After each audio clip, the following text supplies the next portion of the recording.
Here the solenoid lock will work based on the temperature. If the temperature is greater than 32 degrees Celsius, the lock will turn on, and if it is less than 32, it will turn off.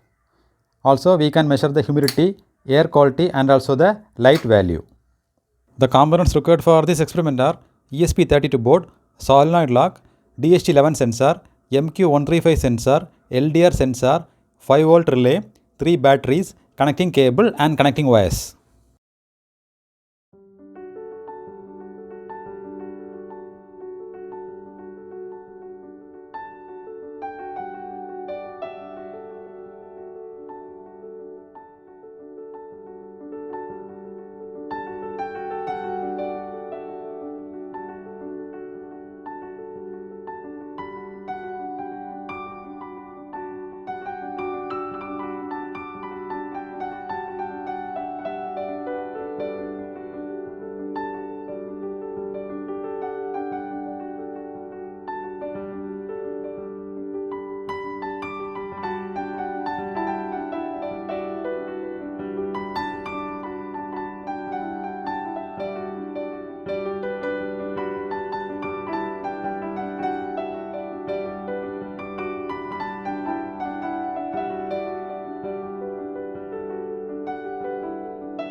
Now log in to the Arduino IoT Cloud website. Here enter the username and password and click the sign in button.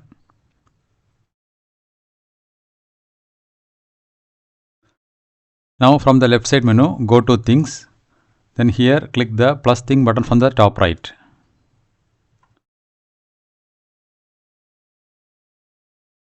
Now we can rename the thing name to Smart Classroom Environment Monitoring System.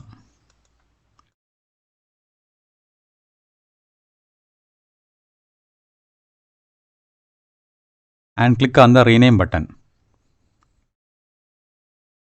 Now click the add button and add the variables. The first variable name is temperature. Now select the variable type as temperature.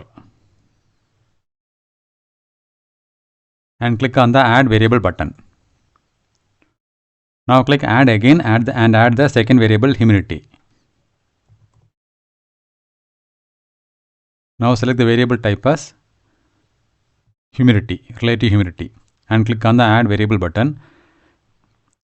Now the third variable, again click add button. The third variable name is air quality. Here the variable type is integer. And click add variable button. Now the fourth variable, which is light level, click add again and enter the variable name as light level. And select the variable type as integer. And click add variable button. Now add the final variable, click add again, and this is for solenoid status. So here the variable type is boolean and click add variable button. Now go to select device under associated device, click the select device button and click the setup device and then click third party device. Here we are using ESP32 board, so select ESP32 and select the model as ESP32 DEV module. Now click continue. Here we can give any device name. Click next. Here copy this secret key. Select this checkbox and click continue, and then click done.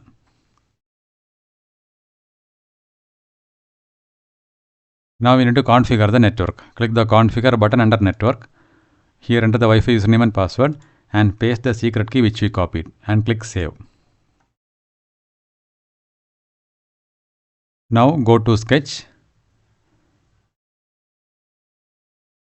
Here the basic template is generated. Now we can add the program. So I already wrote the program and I will paste the program link in the video description. Now connect your ESP32 board to your laptop and click this upload button and upload the program to the board. Now the program is successfully uploaded to the ESP32 board. Now go back to the main menu and here select the dashboards menu. And then click on the plus dashboard button from the top right. And here we can rename the dashboard to Smart Classroom Environment Monitoring System. Click rename.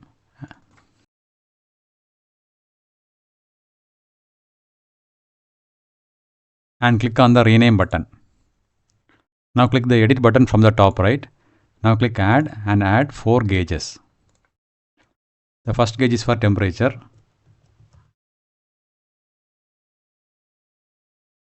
Now click the link variable button. Select our thing which is Smart Classroom Environment Monitoring System and link with the temperature variable. Here click link variable button and give the maximum value as 100 and click on the done button. Click add again and add the second gauge which is for humidity. Here click link variable button, go to your thing and link with the humidity variable. Here also the maximum value is 100, click done. Now click the add button and add the third gauge which is for air quality. Here click link variable and link with the air quality variable. So here the maximum value is 1023 and click done. Now the fourth variable, click add again, add the gauge, this is for light level. Here click the link variable button and link with the light level variable. Here also click link variable and here the maximum value is 4095. Click done. Now add the final variable which is LED. So here go to, so this is for solenoid status. Go to link variable button, select the thing and link with the solenoid status variable. Click link variable and click done. You can say select the color and again click the done button. Now the setup is completed.